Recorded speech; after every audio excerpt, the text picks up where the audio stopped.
I used to believe the absence of resistance meant belonging. I waited by the sign-in table longer than I needed to. Two women passed me without a word, one with a smile so thin it could have been a muscled twitch, the other with her eyes fixed on her phone, as if eye contact might sign her up for something.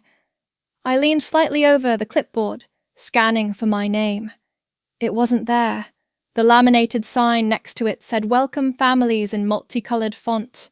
I touched the edge of the plastic as if contact might change the list beneath. You must be Caleb's mom. The teacher's voice hovered between brightness and apology.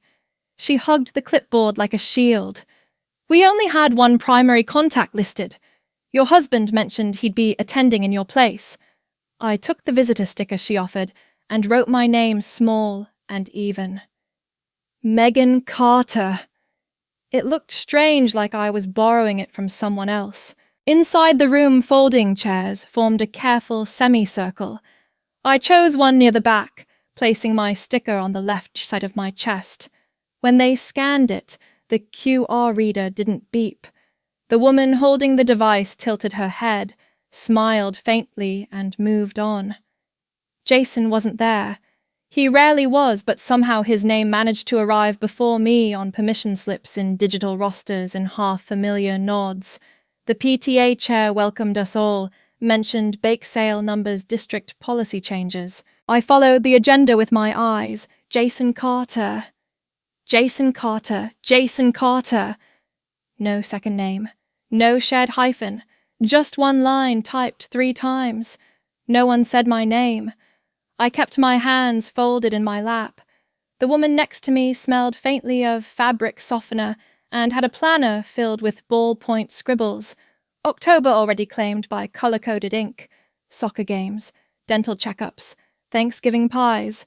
I glanced at my own calendar the night before. It was still stuck on August. My phone buzzed once. I didn't check it immediately. I waited until we hit a lull, someone asking about allergy forms, and then glanced at the screen. Rachel. Jason's sister. Maybe skip dinner at Aunt Linda's tonight. It's just... things are a little tense. Best not to make it weird. No explanation, no defense. Just a suggestion wrapped like a favor. I didn't reply. I flipped my phone face down on my notebook. The edge of the page was creased from where Caleb had doodled a T-Rex last week. When the meeting ended, I left before anyone could offer me a thank you or ask if I was free to volunteer. No one stopped me. I moved down the hall, quiet fluorescent full of posters, warning against bullying and peanut butter. Outside in the parking lot, the sun had dipped behind the church building across the street. I sat in the car for a few minutes before starting the engine. My hands were steady, but I could feel something moving beneath them. Not a tremble, just a shift. A new email pinged. Subject line, document update, property ownership. It was from the mortgage account Jason handled. Primary owner, Jason Carter. No co-owner listed. I read it twice. Once for the information, once for the implication. When we bought the house, he'd handed me the pen first. This makes it official, he'd said, laughing. That pen had a brass clip and a cracked cap. I'd kept it in the kitchen drawer for years. I opened the glove compartment and rummaged for it. It wasn't there.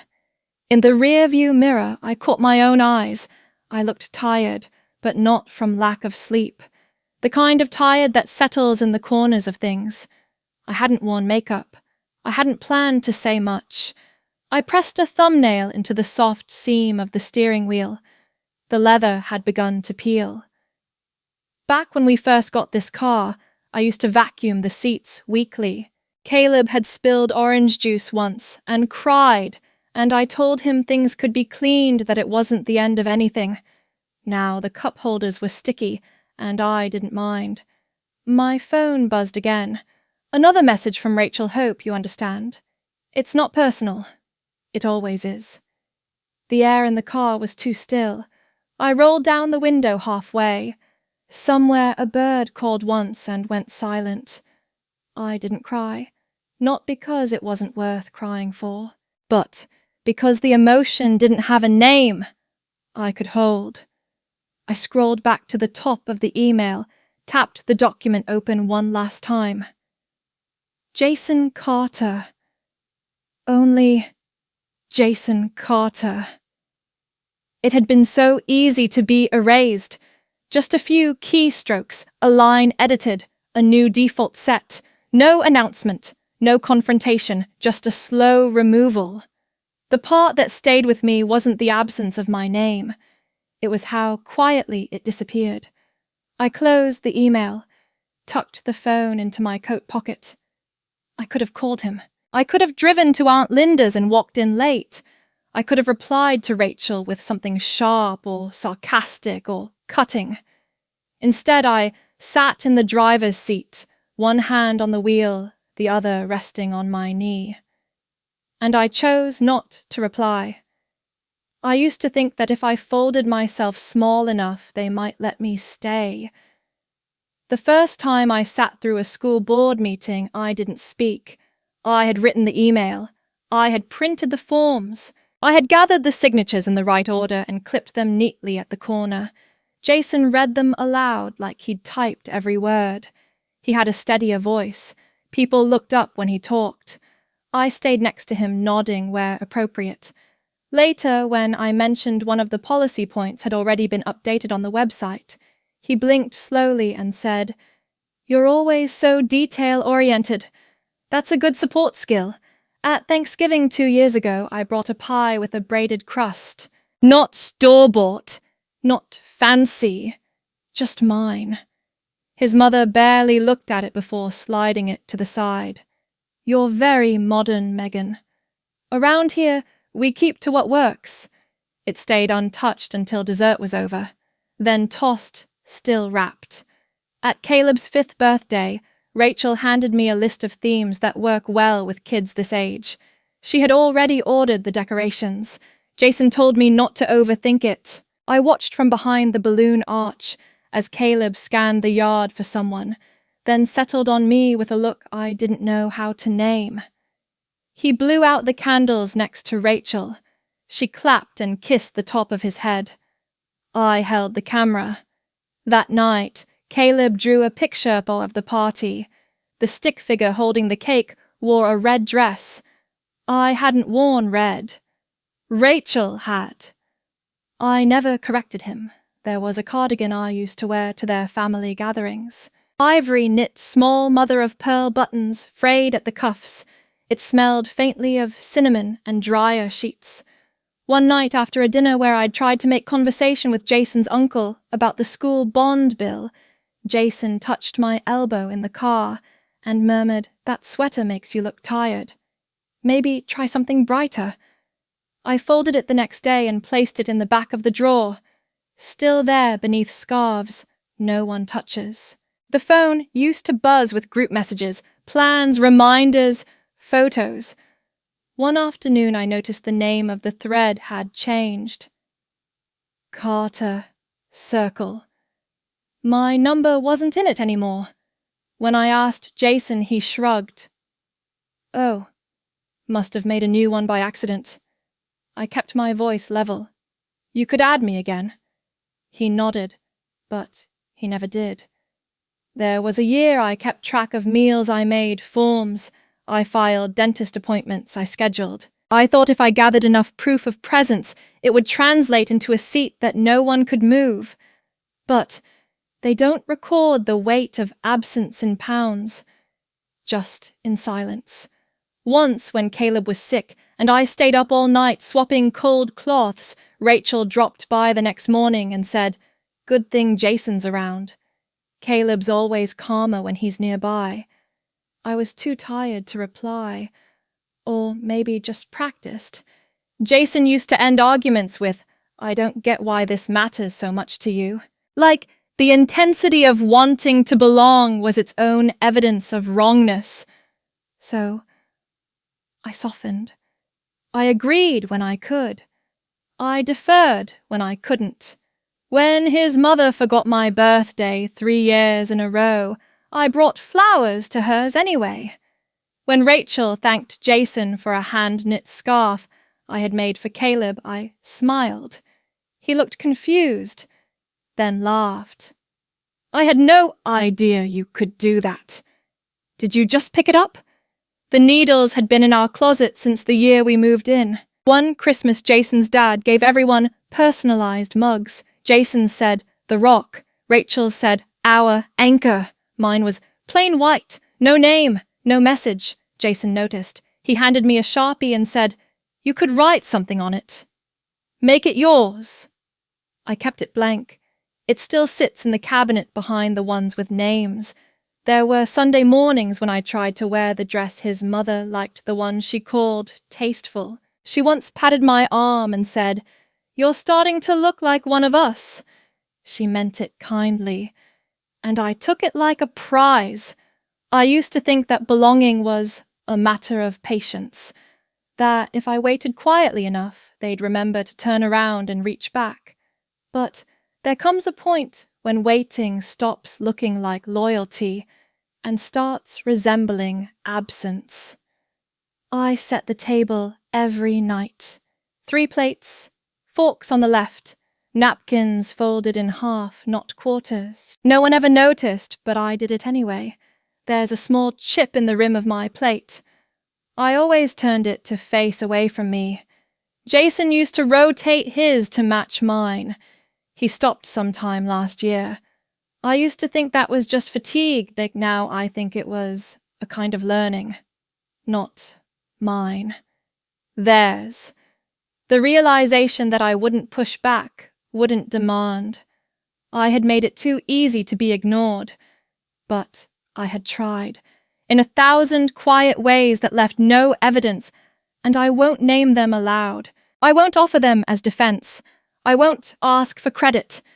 But I remember, and I will not forget the silence that followed each offering. Some kinds of silence are louder than blame. The envelope was pale blue with a printed return address from the school. Inside a folded card with stock clip art balloons and a line of italic text, "Thank you for supporting our spring fundraiser. We couldn't have done it without the Carter family, Jason and Caleb." I turned it over looking for handwriting. There was none. I left it on the kitchen counter beside the fruit bowl that hadn't held fruit in weeks. Later, Jason moved it to the drawer where we kept appliance manuals and extra birthday candles. At the art showcase in April, Caleb stood next to his crayon landscape, a red barn with uneven fences and sky colored in thick, swirling lines. The label beneath read, "Caleb Carter, age 8. I still remember the way his mouth twitched when the principal paused and pointed to the piece. Such imagination. You can tell his father spent time with him. The applause was soft and scattered. I smiled, hands pressed together, as if the sound might somehow reach me anyway. Caleb looked over. He smiled too. But it wasn't the smile of someone who saw a celebration. It was the kind you give when you think someone might be watching. I had cleared the table every night that week to give him space to draw. I had sharpened the colored pencils. I had Googled child-friendly perspective techniques at 2 a.m, but my name wasn't on the label, and no one mentioned the hands that had stayed open long enough for someone else to step forward. There was a time I offered to lead the reading list committee. I had printed flyers, highlighted inclusive selections, researched grants for low-income schools. After the second meeting, I was told they'd decided on a more streamlined direction. I was removed from the group message. The next month, I saw my idea printed on school letterhead, same format, same book order, signed, compiled by Rachel Carter. At the grocery store, I ran into one of the other moms. She held a basket of apples and energy drinks. "Oh, I thought you'd moved," she said without irony. "Rachel mentioned you weren't involved anymore." I smiled and pointed to the pasta sale sign. still around. That night, I shredded the remaining flyers and used the paper to line Caleb's hamster cage. The corners curled slightly from the ink. There was a winter potluck once, and I brought a dish my mother used to make roasted squash with sage butter. I overheard Jason's aunt at the serving table. "What is that smell? It's heavy. Some people forget these things are for children." I had brought the tray home untouched. Jason wrapped it in foil and said we could have it for lunch the next day. We didn't. The casserole dish cracked 2 months later when I dropped it washing up. I threw away the larger piece and kept the broken handle in a drawer. Not out of sentiment. I just didn't want to explain why I'd thrown it away. When I once suggested a change to the volunteer rotation, just a small tweak to make it easier for working parents, Rachel sent me a message within the hour. "Let's keep things simple. Not everyone thrives on extra." I had stared at that sentence longer than I should have. Not everyone thrives. Not everyone belongs. At the dentist, when Jason filled out Caleb's forms, he left the emergency contact as father only. The receptionist noticed. "Do you want to add a secondary name?" Jason looked over and said, "We're good. It keeps things cleaner." Cleaner. At night, I sometimes folded the laundry into exact piles. Caleb's socks in rows. Jason's shirts folded twice, then once again. My own clothes I folded silently and slid into drawers already half occupied by things I no longer wore. There was a ring I used to wear. Not my wedding ring. That one stayed on out of habit. This was a small silver band my sister gave me when I turned 25. Inside it was engraved with the words, "Stay with yourself." The S had faded over time. Now it read, "Tay with yourself." I had stopped wearing it sometime last fall. I wasn't sure when, only that I found it weeks later, under the dresser. I didn't put it back on. There's an old birthday card tucked in a cookbook I never use. It's signed to the best mum in the world. The handwriting is crooked. The marker had bled through the page. I remember Caleb handing it to me after a school event. Jason had handed him a second card, 5 minutes later, the official one from both of us to his teacher. That was the card everyone saw. Mine disappeared in a drawer behind the measuring cups. Once at dinner, Jason's father asked Caleb what he liked most about school. Caleb answered, "My mom packs the best lunches." Jason laughed. "She tries, then turned to his dad. "I've taken over now. It was getting a little experimental." No one looked at me. I didn't speak. The water glass in front of me had a faint crack near the rim. I drank carefully. They weren't cruel, not in the usual ways. They were consistent. There are things that vanish slowly, not because anyone meant to erase them, just because they were never written in ink. I used to think forgetting only happened when you weren't paying attention. Now, I think it happens because you did. Some things aren't broken by accident. Some are taken apart quietly while you're still holding them. I found the folder in the wrong drawer. Not hidden, not labeled, just slightly out of place like a dish left wet in the rack too long. Thick paper. Raised lettering, my name absent. Transfer of property signed and notarized. Jason's signature twice. Mine nowhere. The buyer wasn't a stranger. A holding company registered to Daniel Carter, his older brother. An address I knew well, same building where the family filed all their other documents, where their accountant sent Christmas cards with the wrong spelling of my name. I flipped through the pages again, looking for a mistake. A margin note. A missing clause. I stopped at the line that read, "Primary beneficiary Caleb Carter via Jason Carter, sole trustee." I placed the folder back where I found it, not even 1 inch to the left. That evening he came home late, loosened his tie, took off his shoes by the door.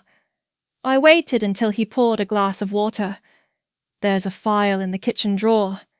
He looked over the rim of the glass. I handled that already. It's just paperwork. I didn't move. Neither did he. You're still living here, he added. Did you want your name on everything, just to prove it? The glass left a wet ring on the counter. I wanted to ask if he remembered the first loan we took, how we split groceries by quarters, how I paid the insurance when he was out of work that year, selling crafts on Etsy because I didn't know what else I could do. Instead, I said nothing.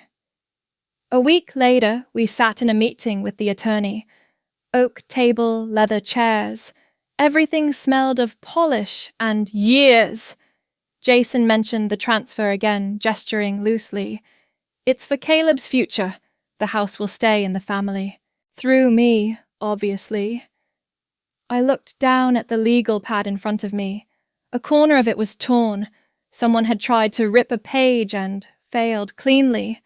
The attorney glanced between us and kept writing. No one asked me to sign. There was nothing left for me to sign. Later that month at a family dinner, I tried to bring it up again. Just a sentence, not even a full one. His mother lifted her fork and interrupted. Women shouldn't get involved in paperwork. That's how things fall apart. She chewed slowly. The room continued. No one looked at me. No one nodded in agreement or protest. It was like a stone had been thrown into water that refused to ripple. I reached for my napkin and placed it on my lap. The roast chicken had been overcooked, the inside dry, the outside crisp. Jason's father called it perfect. Across the table, Rachel cut her portion in precise squares. She glanced at me, then turned to Caleb. You'll be grateful your dad handled everything. You'll have a legacy. Caleb didn't respond. He was drawing something on his napkin with a dull crayon from his coat pocket. On the drive home, Jason hummed along to the radio. Nothing loud. Just familiar. I counted the streetlights until we reached our block. 7. The last one flickered twice as it had for months. At night, I lay awake with my hands on the blanket, feeling the dip in the mattress where his weight didn't reach. I used to think that being part of something meant being held in it, named in it, acknowledged within it. But I wasn't written in the story. I was written around it. I stopped using the front closet. The space wasn't mine anymore. My coats went on the hook near the garage once I brought up the deed again. Quietly, in the hallway. He was checking his email. He didn't look up. You don't need to keep circling this. You're not being pushed out. The cursor blinked at the edge of his screen. I've included you in everything that matters. There was a shadow under the nail of his right index finger. A nick from yard work, maybe. He tapped the mouse pad twice, closed the laptop. He kissed my cheek before leaving the room. The spot stayed cold. In the cabinet above the sink, there's a mug I used to use every morning, white with a blue rim, a chip on the handle from when Caleb knocked it off the table in 2nd grade. I hadn't touched it in weeks. Jason put it on the back row, behind the travel thermoses. Hard to reach unless you knew where to look. I stood there one morning, hand on the cabinet door, staring at it. I didn't move it, didn't take it down, didn't throw it away. I just stood there, remembering what it felt like to be handed things instead of erased from them. Some exits don't need doors. Some just need someone to stop knocking. When Jason called, the screen lit up with his name like it always did. No photo, no ringtone change. Just his name in grey against black. I waited until the 3rd ring before answering. He sounded careful, polite even. "There's a family event this weekend," he said. "Everyone's planning to take Caleb to the farm. It'll be good for him." I thought I should check with you first. I looked at the cup in my hand. Cold tea. I hadn't noticed it cooling. "You decide." That was all I said. He paused, long enough that I could hear the soft tapping of his pen on his desk. Then the line went dead. I stared at the wall in front of me. There was a crack I hadn't noticed before running from the window frame to the ceiling, fine as a thread pulled from a sweater. That night, I started with the smallest drawer, the one that held loose buttons and receipts from stores that no longer existed. I tossed most of it, but kept a few things a spool of pale green thread, a fountain pen missing its cap, a single photo of Caleb in rain boots, too big for him, smiling at the edge of a puddle. The next day I opened the closet and picked 3 sweaters, 2 pairs of jeans and a coat I hadn't worn since the fall before last. I folded everything into an old cardboard box from the pantry. On the side, faded black marker still read, "Kitchen. Fragile." I carried it to my car without sound. No note, no goodbyes. The apartment I moved into wasn't really mine. It belonged to Erin, an old friend from college who had long since grown out of the space but kept it for guests. A sloped ceiling, a window that stuck halfway, a desk with a chipped corner, and a lamp that flickered when you turned it too fast. It smelled faintly of lavender and dust. I brought my own sheets. I ironed them before making the bed. It didn't matter, but it helped me feel like something had been done right. That morning I left the house key in a plain white envelope and slid it through the mail slot. I didn't write a name. He'd know it was from me. Later, I unsubscribed from the PTA mailing list. The link was small, tucked under 2 paragraphs of thank yous and upcoming bake sale reminders. It asked me to confirm, "Are you sure you want to stop receiving updates?" Yes, I was.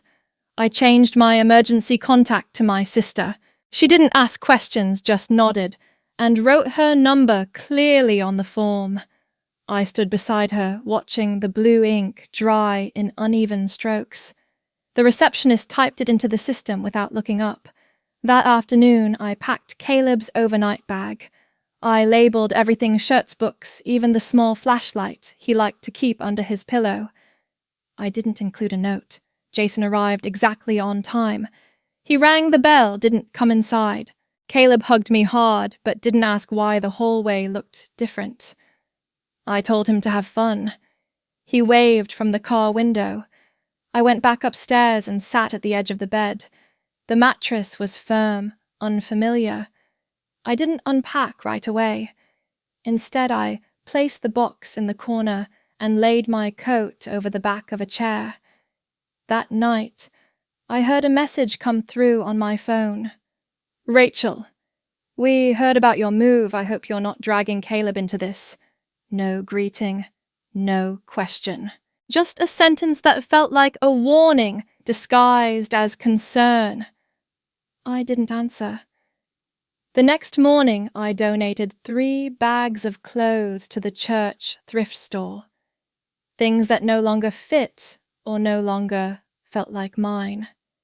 The volunteer at the counter smiled and asked if I needed a receipt. I shook my head. I walked past the community board on my way out. There was a flyer for a women's writing group held Wednesday evenings at the library. I didn't take one, but I remembered the time.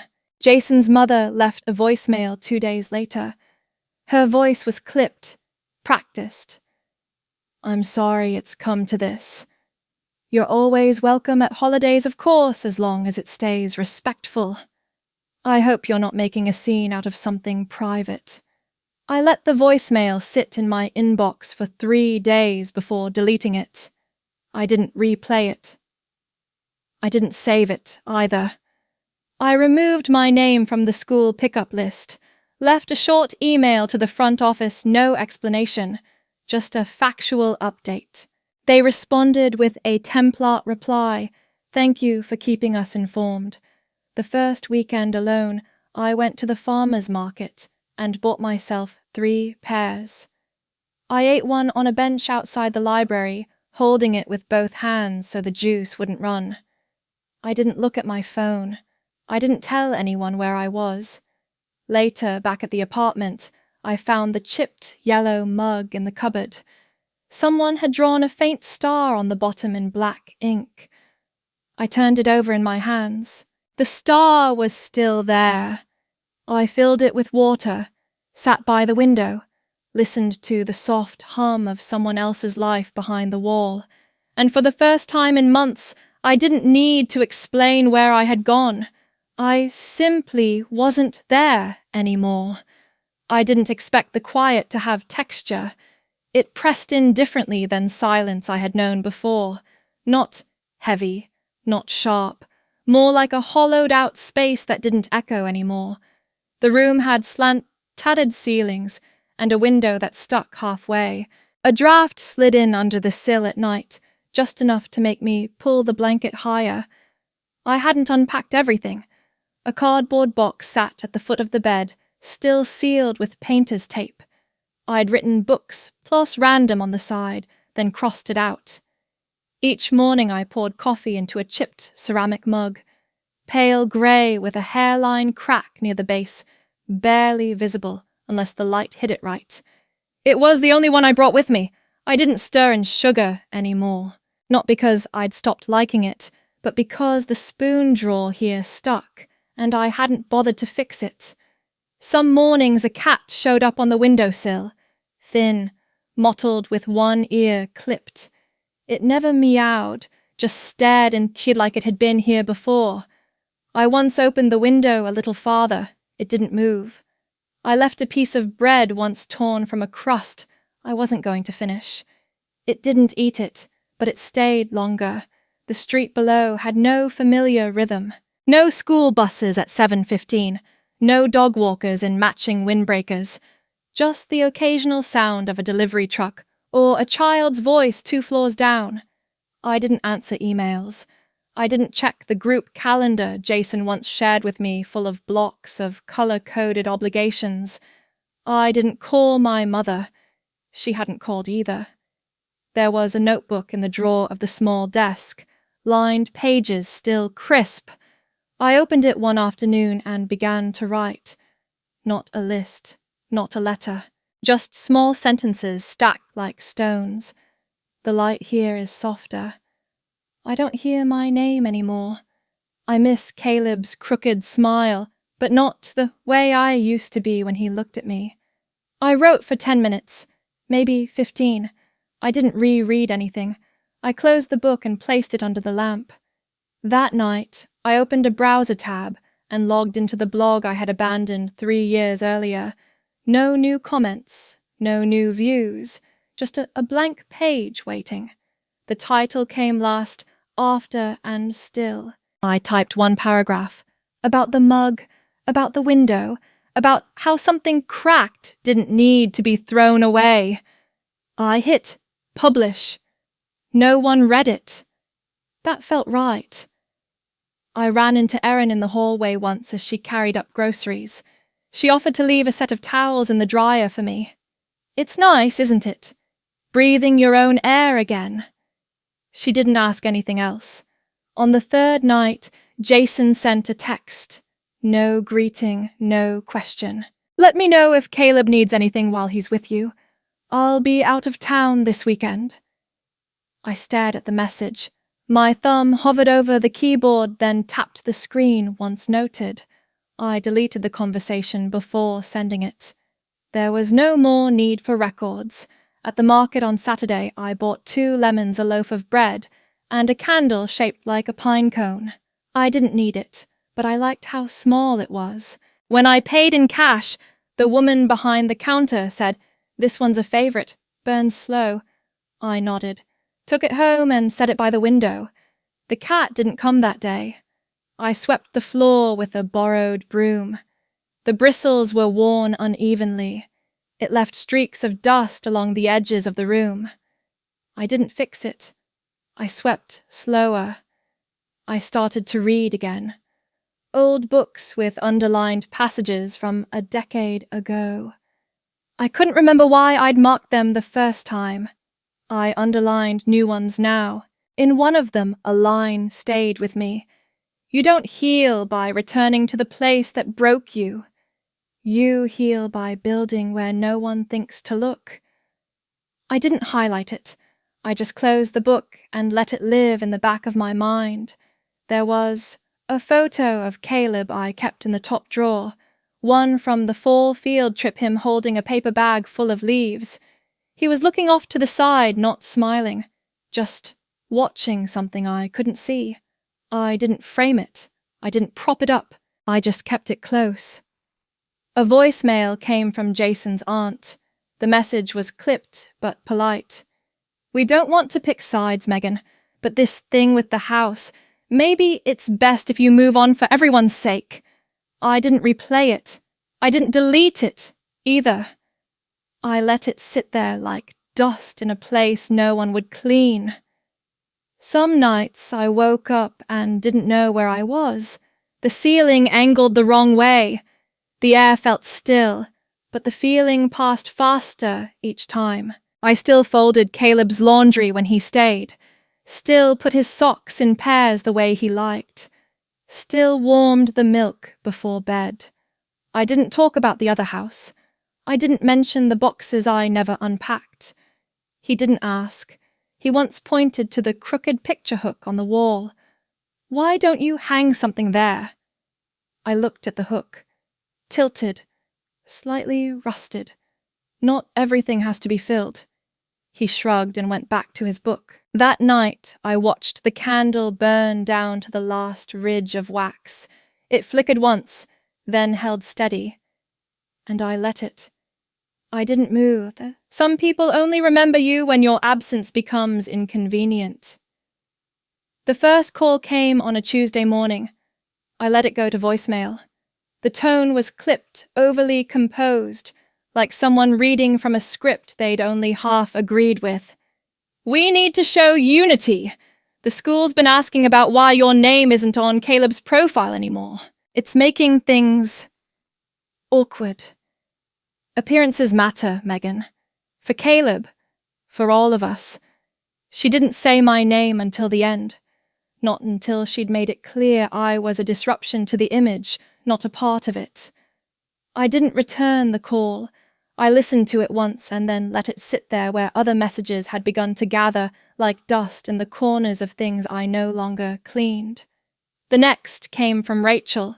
We're organizing a family volunteer event next weekend. Local newspaper might show. Would be good to have everyone pictured.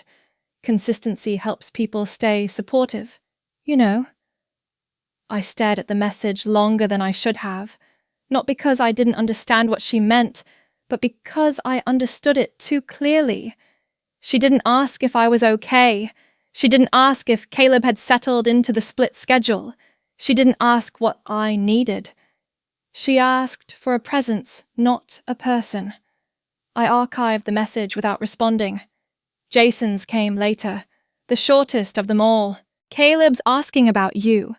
Let's talk about weekends. I read it twice, not because it was emotional. There was no emotion in it. It was logistical, like a delivery update from a system I no longer subscribed to. I turned my phone face down and slid it under a stack of library cards and grocery receipts. I didn't need to reread it. I already knew what it didn't say. That night I noticed the mug I'd brought with me from the old house had begun to chip further along the rim. The crack ran thinner than a hairline, but it was growing. I thought briefly about replacing it, but didn't. It still held what it needed to hold. A few days later, a card came in the mail cream envelope. No handwriting, no return address. Inside, the Carter family cordially invites you to our annual holiday gathering. Because tradition matters. No signature, No RSVP instructions, just a blank line under number attending. I placed it on the shelf above the stove. It leaned, slightly unbalanced, and by the third day the bottom corners curled from the steam. I dropped it into the trash without folding it. I didn't hear it land. At the pharmacy I ran into one of the other moms from school. She gave me a quick look, then a polite smile that didn't reach her eyes. I heard about everything. Change is hard, but Jason's handling it well. He's always been the steady one. I didn't argue. I nodded once and let her pass. The receipt from my purchase fluttered to the floor. I left it there. The following morning, Jason sent another message. Teacher emailed about your removal from the emergency contact list. It's raising concerns. Raising concerns. Not causing harm. Just making people ask questions. Questions that disturbed the illusion of stability they wanted so badly to preserve. I didn't answer.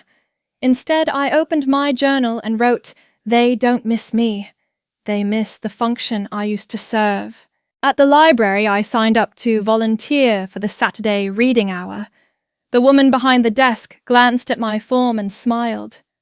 "Hollis, that's you, right? Not Carter, not Mrs. Anything, just a name I hadn't spoken out loud in a long time." I nodded. The name felt both unfamiliar and exactly mine. One afternoon, Erin passed me in the stairwell. She had a grocery bag over one arm, a set of keys in her mouth. She said, without setting anything down, "Rachel mentioned you might come back after the holidays, that this little phase would settle." I didn't correct her. I didn't ask why Rachel was still explaining me. That weekend, Caleb brought home a school newsletter. On the back was a photograph Jason, Rachel, and Caleb standing in front of a food bank banner. Caleb held a small cardboard sign, "We serve because we care." The caption read, "The Carter family volunteers for hope." I didn't mention it. I folded the newsletter and placed it inside his backpack. At dinner, Caleb asked why I hadn't come to the event. I told him I was helping in a different way. He nodded, then asked for more carrots. No follow-up. No confusion. Just a quiet absorption the way children learn what is not said more quickly than what is. That night, I walked past the community bulletin board near the market. A new flyer had been posted, seeking family nominations for district awards, strong homes, strong hearts. Below it, a handwritten list of recent nominees. The Carter family appeared near the top. I kept walking. At home, I opened the drawer where I kept Caleb's markers. I used to label them with his initials. Now, I left them as they came. Bright colors. No ownership. I found the candle I'd bought on a whim weeks ago now burned halfway down. I lit it, watched the flame settle. The cat didn't come that night. The sill stayed empty. But I left the window open anyway. There are changes that come with a bang, and then there are the quieter ones, the kind that fit into your shoes without anyone noticing. I started waking up before my alarm. Not out of urgency, just a slow adjustment, like the body knowing something the mind hasn't caught up to yet. I'd make coffee black, one sugar drinket standing at the window, watching the steam rise into the cold. The apartment is small, but the air feels clearer than any space I've ever lived in. The rosemary plant on the balcony has grown taller than the ledge. It bends slightly in the wind, but it hasn't tipped. I take that as enough. Most mornings I run. Not far, 3 blocks, then back. I wear old sneakers with frayed soles. The left one squeaks when I hit the corner near the post office. I don't mind the sound anymore. It reminds me I'm still moving. The job at the library came from a woman named Anne, who saw me helping a child reshelve books one afternoon. She asked if I had time. I said yes. They gave me a name tag that reads Megan H. No last name. No misses, no explanation. I shelve books in the children's section, straighten displays, read aloud on Fridays. One boy, Theo, once leaned in and whispered, "You sound like my mom when she's not tired." I didn't know how to respond. I just turned the page. I sweep the floors at the end of the shift, even when I'm not asked. There's something peaceful about wiping away a day that didn't ask too much of you. At the checkout counter, someone once paused and said, "I've seen you before." Weren't you then stopped themselves? I smiled and scanned their card. There's power in letting a sentence trail off. The apartment came furnished, but I rearranged everything. The chair that used to face the wall now faces the window. The table is under the smallest patch of sunlight at noon. I added a shelf made from 2 crates stacked on top of each other. It holds a ceramic bowl with 3 stones I picked up from the river trail. Smooth grey, no meaning assigned. But they're mine. Caleb visits on weekends. He carries a backpack too big for his shoulders and a stuffed bear with one missing eye. We make pancakes on Saturdays. He adds too much syrup and asks me to cut them into squares. "This way they taste better," he says. I nod and make sure every bite is the same size.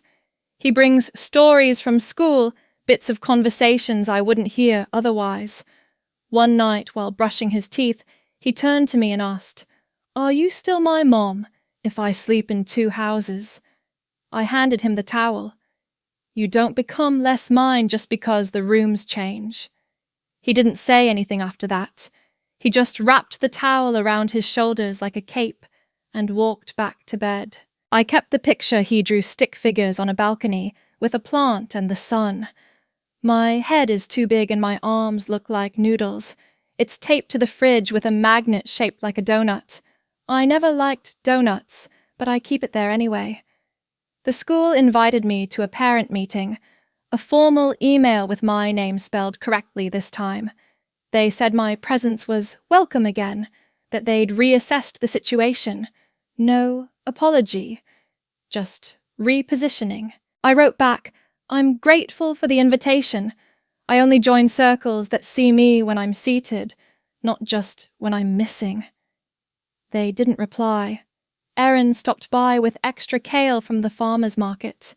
She looked at my bookshelf, paused at the top row. "You've got space now. That's good. Jason always said you filled the shelves too fast." I placed the bundle in the fridge and closed the door softly.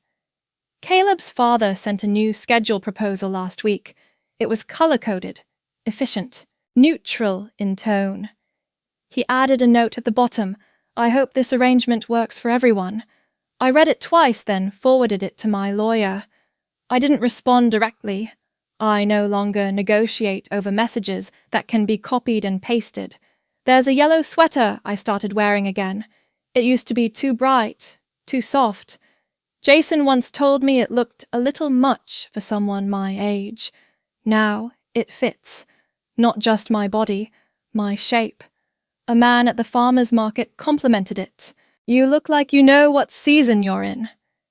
I thanked him, but I didn't smile too widely. Some compliments feel like questions dressed up as kindness. Some just land where they should. In the evenings I write, sometimes a sentence, sometimes nothing. The point isn't the product, it's the ritual. A pen, a page, a moment where no one speaks over me. On my desk sits a receipt from a small stationery shop. On the back, I scribbled, "I used to wait for someone to tell me I mattered." Now, I plant things just to watch them grow. I haven't shared that line with anyone. It doesn't need a witness to be true. And that's what's changed. I still carry the weight of everything I left behind, but it no longer bends me. It steadies me. There's a kind of peace that doesn't arrive with fanfare. It just stops asking for permission. The banker didn't look up much. Her voice was even rehearsed by years of routine. She handed me the withdrawal form and a small clipboard. I signed my name carefully, the pen slipping just slightly near the loop in the G. The ink didn't dry right away. She confirmed the total balance in the joint account. I nodded. I'd known the number, already checked it twice before arriving. It had once felt like a safety net, or something resembling trust. Now it was only arithmetic. She printed the cashier's check and slid it across the counter. The paper was thick, folded in half. I didn't ask for an envelope. I brought my own plain white, pre-sealed on one side. I placed the check inside, pressed it shut. I didn't write anything on the outside. I'd left the automatic transfers running for far too long. Even after I'd moved. Even after I'd stopped calling that house ours. At first I told myself it was for Caleb. Then I told myself I hadn't gotten around to it yet. Now I didn't need to explain it to myself at all. The second stop was quieter. A municipal office with off-white walls and a digital cue board that chirped whenever the number changed. I waited behind a woman correcting her social security record and a man applying for veterans' benefits. When it was my turn, I handed over my driver's license, the change of name form, and the marriage certificate. The clerk flipped through the papers without expression. "Reason for change?" she asked, not looking up. "Personal." She nodded. No further questions. I appreciated that. She typed slowly. Each letter clicked deliberate. Hollis. The name I had before I became someone's wife. Before I practiced answering to someone else's rhythm. She printed the new temporary license and handed it to me. My photo was slightly off-center. My eyes weren't smiling, but they were open, focused. On the way home, I passed the old dry cleaner near the intersection. Jason used to take our coats there every winter. The window now had a for lease sign taped to it. I stood for a moment, watching my reflection overlap the faded letters. Then I kept walking.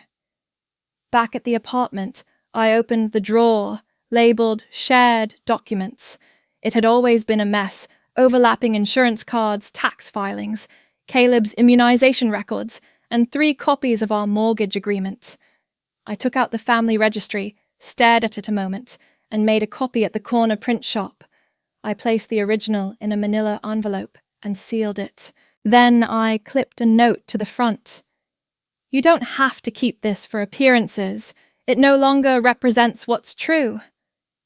I dropped it in the outgoing mail bin the next morning. No return address.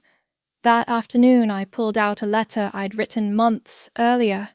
1 page, 3 paragraphs, addressed to no one, dated but unsigned. I unfolded it, read it once. "You gave more than you had until giving became your identity. You stayed quiet longer than you should have because you thought silence meant stability. You don't owe anyone your exhaustion." I didn't read it again. I took it to the fireplace in Erin's living room. She wasn't home. The room smelled faintly of citrus and old wood. I lit a match from the box in the drawer, touched the flame to the bottom corner of the page, watched as the edges curled, lifted, disappeared. The paper didn't scream. It dissolved. Smoke rose and vanished before it reached the ceiling. I didn't save the ashes. The next morning, Jason messaged, "School needs updated info for Caleb's file. Should I list you as Hollis now? No greeting, no punctuation." I responded, "Yes. Use Megan Hollis. Emergency contact remains the same." I placed the phone screen down on the table. It buzzed again. I didn't check. Later that day, I found the box of monogrammed hand towels, MC, that had arrived just before I left. A gift to myself, back when I still thought keeping a name meant keeping a place. I hadn't opened them since. I sat on the floor and ran my thumb over the embroidery. Soft, precise, no longer applicable. I folded them neatly, placed them into the donation bag, with 2 books I no longer wanted to reread. The bag joined a pile in the hallway waiting for a quiet drop-off. I replaced them with plain towels, no initials, no threadwork, just white. Clean. That evening, I opened the cabinet above the sink and reached for the last framed photo from the old house. It showed a stretch of field behind our first apartment, sunlight slanting across dried grass. No people, no context, just light and open space. I had once said it reminded me of promise. Jason said it looked a bit unfinished. This time, I agreed. I took the frame down, wrapped it in the linen cloth I'd used as a table runner for holidays, slid it under the bed. The wall behind it now had a faint outline dust gathered around where the frame had shielded the paint. I didn't wipe it away. I let the mark stay. Some mornings don't announce themselves, they just arrive soft around the edges. I steeped peppermint leaves in water I let boil too long. The steam rose gently from the kettle, curling above the sink like it had somewhere else to be. I poured it into a cup chipped at the rim. Not from use, but from age. The kind of wear that says something has been chosen again and again. The light came in sideways, filtered through pale curtains I hadn't hemmed. They swayed slightly, just enough to remind me the window was cracked open. The air smelled like something beginning not new, but unburdened. I sat at the table, the kind with scratches only I would recognize. One near the center from a dropped spoon. Another at the edge where Caleb once dragged his pencil too far off a page. I didn't sand them down. Some marks are meant to stay. In the mail pile was a cream envelope addressed in careful handwriting. A school invitation. Caleb's name on the first line, mine on the second. Mother of Caleb Carter, Megan Hollis. I read it once. No edits, no crossed-out names, no substitutions. I didn't pin it to the fridge. I didn't leave it out for someone else to see. I folded it in half and placed it in the drawer with the other quiet papers. Not because it was precious, because it no longer hurt. I washed my hands slowly. The tap squeaked when turned too far left. A towel hung nearby, fraying at the corners. I dried each finger like I was learning the shape of my own hands again. Outside the balcony held 3 pots of wild chrysanthemums, yellow white one that refused to choose and bloomed somewhere in between. I poured water slowly into each, watching the soil darken, then settle. The cat returned. Not every day, just when I wasn't waiting. It jumped onto the railing tail, curled eyes half closed. It didn't make a sound. We shared the space like 2 things that no longer needed to be welcomed to belong. The phone buzzed once, a group message from Rachel's number, photos from the latest family fundraiser, a caption so proud of the Carter legacy. Jason stood near the center, Caleb off to the side. They wore matching jackets. I didn't open the image fully. I didn't delete it, either. Some things aren't meant to be resolved. They're meant to be recognized, then left alone. A message followed. You're still part of this in your way. I didn't answer. Not because it was cruel, but because some acknowledgements arrived too late to land. I went back to my tea. The warmth had dulled, but it still held the scent of peppermint. I drank it without rushing. Nothing in me needed waking up anymore. At the market, the clerk greeted me by name. Just mine. No add-ons, no hyphens. She handed me a bunch of parsley and said it looked like I had a good recipe in mind. I didn't. But I took it home anyway. I chopped it slowly, let the scent linger on my fingertips longer than it needed to. Some aromas don't require outcomes to matter. Erin knocked once in the afternoon. She brought over a jar of homemade jam. Plum. She said she'd made too much. You're making it look easy. She smiled. I smiled back. I didn't correct her. Later that evening, I sat by the window and opened the drawer where I kept notes I no longer needed. One read, "You survived the fire. You don't owe anyone your ashes." I didn't reread the rest. I folded the note in half and slid it behind the last utility bill. Not hidden, just done. I lit a candle, the kind that burns unevenly. It flickered twice, then caught itself. The flame leaned left, then right, before standing still. The air didn't smell like any memory. It smelled like soap and soil and something clean. Caleb's shoes were still near the door, untied, one leaning against the other. He'd be back by the weekend. He always remembered the rug now, took off his shoes without being asked. He once told me, "Your house smells better than Dad's, like leaves." I didn't ask what he meant. I just wrote it down.